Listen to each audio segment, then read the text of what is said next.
You blew it! You let the whole democracy thing slip away! You put your trust in political parties that don't even care about making the world safe for anything but media mergers. What a bunch of dummies the baby boomers turned out to be. Welcome to Better Bad News. Have I been in a trance state of some kind? Somehow, we must break the media trance that has locked so many Americans into a false but parallel universe. And now this. The FBI said that the former Solicitor General of the Department of Justice, Ted Olson, his story about Barbara Olson is not true. I'm wife of Solicitor General Ted Olson. Our understanding is that Barbara Olson was on the plane. She called her husband twice. She did not call him twice. She didn't call him once. It never happened? According to whom? In 2006, the FBI turned in a report at the Moussaoui trial on all the phone calls from all 4 flights. And when they got to Flight 77, and they got to Barbara Olson, they said, 1 attempted call, unconnected, 0 seconds. Now this is pretty astounding. FBI says former Solicitor General either lied or he was duped. That his story about Barbara Olson is not true. But if that conversation didn't really happen, well, what about all the other conversations we've been told about? If Barbara Olson didn't talk to her husband on her cell phone, that would be a very big news story. That's a huge story, dude. I mean, Ted Olson's the Solicitor General of the United States. If he lied about a conversation that didn't happen, I mean, did he say that she told him that 19 patsies with box cutters. Box cutters? Was she able to tell Mr. Olson? The only weapons she mentioned were knives and cardboard cutters. But if that conversation didn't really happen... Nobody who was really responsible was ever punished. You let them get away with it. You look to your TV screens, believing that if the patsies didn't do it, it would be reported on the TV news programs. The press would be all over a story like that. But it's never reported on the TV news programs. So you go to sleep and you call young people conspiracy theorists, simply because we can easily see that there is no plane wreckage where there is supposed to have been a plane crash. What a bunch of dummies the baby boomers turned out to be. Hogwash. Hogwash, I tell you. Hella hogwash. That is not true. The press would be all over a story like that. The media needs to be put on notice. We're collecting names. At some point, there are going to be trials. Wolf Blitzer should be indicted as a war criminal. That would be a very big news story. The press would be to all over a story like that. Can I be sure that I'm not having my mind conditioned to accept a new kind of slavery? Slavery. Just admit it.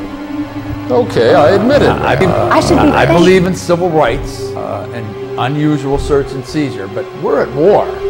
And in wartime, what are you, a conspiracy theorist? Hey. I'm sorry. You blew it! You let the whole democracy thing slip away! Better bad news. Have I been?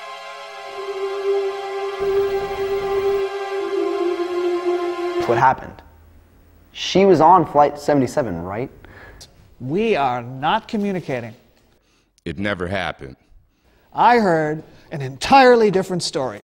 There was no phone call from Barbara Olson to her husband, Ted. I heard that she called her husband on her cell phone and told him about the hijackers. She said they had box cutters and that's how they were able to hijack the planes. But if there wasn't any box cutters, what is going down with the body searches? If that's all not true anymore, why am I still being frisked at airports? Islamic radical terrorist group Al-Qaeda coordinated 4 simultaneous terrorist attacks, crashing commercial airplanes into the Pentagon and each of the twin towers of the World Trade Center. The passengers and the crew of the 4th plane managed to subdue the hijackers and crashed into a rural field in Shanksville, Pennsylvania, instead of the intended target, which some think was either the White House or the Capitol building. Someone get on that alternate history novel.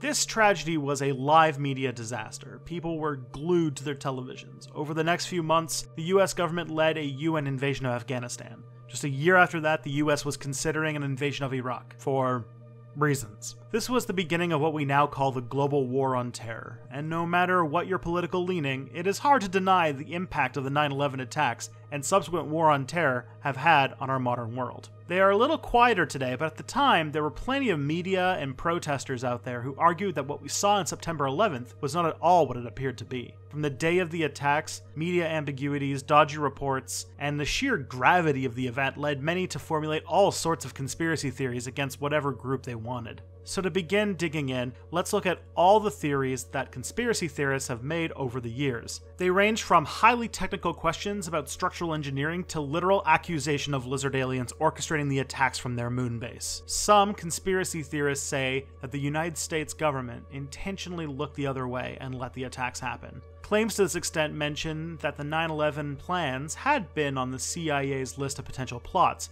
but that the Bush administration had ignored it. The Air Force had also been conveniently doing air drills that day, meaning the military was hobbled and was too slow to intercept the hijacked airplane. Others point to insider trading that happened before the attack as, quote, evidence that this was premeditated. For example, there were a number of odd stock decisions made just before the attacks. American Airlines had spent the last few days receiving a large amount of put options on their stock. This is when the stock traders bet on a stock going down. It seems suspicious if you don't mention that the company a few days earlier reported losses and no other airline seemed to receive these options. Larry Silverstein, the owner of the World Trade Center, had just renewed his insurance contract on the towers a few months earlier. After the 1993 bombing of these same towers, he included protection against terrorism as part of the contract. Also looks suspicious. There were even claims of secret gold being moved out of World Trade Center 7 just days before. Going even bigger, some claim that the attacks were in themselves a staged event. Some making the argument that the towers themselves were demolished in a controlled explosion rather than a plane crash.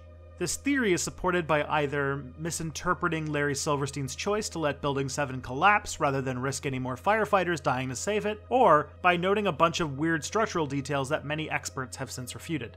I will give a link to a nice nerdy description down in the comments, but I will point out one major thing.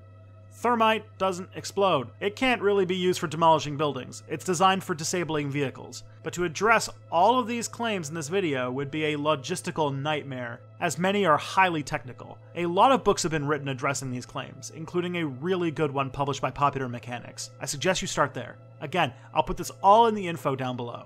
Some theorists, such as the conspiracy media darling Alex Jones, speculated that Flight 93 was suspicious. This is the plane that crashed in Pennsylvania. Jones claims it looked like a cover-up because the debris field was too big. But this was soundly denied by an airline accident expert who worked on a similar crash back in 1996. Sometimes, a small logistical error can explode into a new conspiracy claim, such as accusations that Flight 93 safely landed in Ohio. These types of claims come from some sort of organizational error on the day, which is to be expected, of course, because it was chaotic. Pointing out that logistical errors are not unusual typically results in a nuh-uh response, and so you're left with an empty debate. In any such situation, I pick the side that has the least assumptions.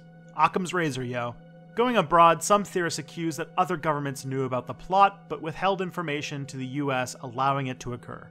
Some argue that Pakistan's intelligence service, or Israel's Mossad, knew about the attacks, or that Saudi Arabia funded them. The former head of Pakistani intelligence is actually a believer in the conspiracy theories, as is the former president of Italy, Francesco Cossiga. Let's break these theories about foreign governments down. Did Pakistani intelligence know ahead of time? Maybe. However, at any given time, in any given intelligence agency, there are so many potential plots, all with differing levels of credibility. Like with the CIA's missing warnings about the attacks, it could have easily been overlooked by the Pakistanis as well. I imagine Mossad might be a similar story. As far as Saudi Arabia goes, it has such a giant royal family and so much money flowing in and out of its government that some of that money could definitely have wound up in Al-Qaeda's coffers. Whether this was part of official Saudi government policy is quite a heavy charge without anything but circumstantial evidence. And Kasiga rescinded his trutherism. So here the conspiracy people might be right. There might be a log in some intelligence database about the 9/11 plot, and Saudi money probably did get into Al-Qaeda's bank accounts. But it's just a tad more complex than that. Some theorists claim that forensic evidence of the attacks was covered up. These theories range from denying that Flight 77's black box was irreparably damaged to the idea that Osama bin Laden's video taking credit for the attacks was a forgery. Some conspiracy theorists focus on this tape, and not the 2007 tape by bin Laden taking responsibility in order to absolve the Taliban, or the Al Jazeera interview with Khalid Sheikh Mohammed and Ramzi bin al-Shibh, the two men who planned the attacks, confessing their involvement. The US has arrested quite a few people who have laid out the story of the attacks rather well by this point. Inevitably, there are also claims that the attacks were conducted by Israeli agents rather than extremist Islamic militants. And of course, the theory comes with the very charming accusation that many Jews working in the towers didn't show up for work. You can't have a conspiracy movement without someone blaming Jews. There are also a few theories that get a little more fanciful. There is of course the claim that the planes used in the attacks were not planes at all, but missiles covered in a hologram. Or my favorite conspiracy guru himself, David Icke, positing that the attacks were orchestrated by lizard aliens that live on the moon. No joke, it's a real thing. So we have all these claims that the conspiracy theorists have laid down, but why do they think the attacks were ordered? There is the Pax Americana conspiracy theorists who claim that the attacks were orchestrated by neoconservatives set on world dominance. Given their completely illegal war in Iraq and dubious claims to get there, they aren't doing themselves any favors here. However, the haphazard planning of these wars and the long-term disaster it has been for neoconservatives who have really lost their grip on power in the first place or so really don't point to an all-powerful group. Capitalizing on tragedy doesn't necessarily point to conspiracy. The second explanation is that the attacks were orchestrated in order to launch a series of wars to seize the global oil supply. The problem here is that unless they found a way to make oil from opium, nuts, or rugs, Afghanistan was not a wise place to start. Iraq is rich in oil, but not the richest. The US has plenty of states in the Middle East that are both friendly and have plenty of oil. If I were to posit a reason for the Iraq War, it was because the moment they were in, they felt that they could expand US interests in the region by taking out leaders that oppose US hegemony, like, say, Saddam Hussein.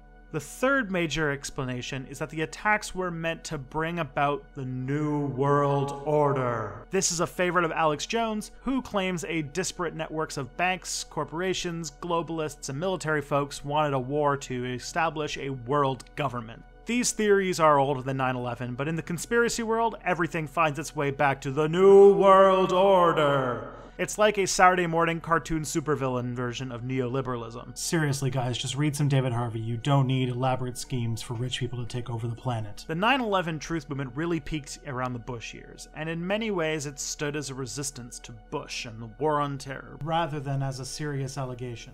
There were a few big media products, such as the movies Loose Change and Zeitgeist, but they don't get up to as much trouble as they used to. Belief in 9/11 conspiracies is almost a relic, and now we have a whole new set of conspiracies to define our age. Why did these conspiracies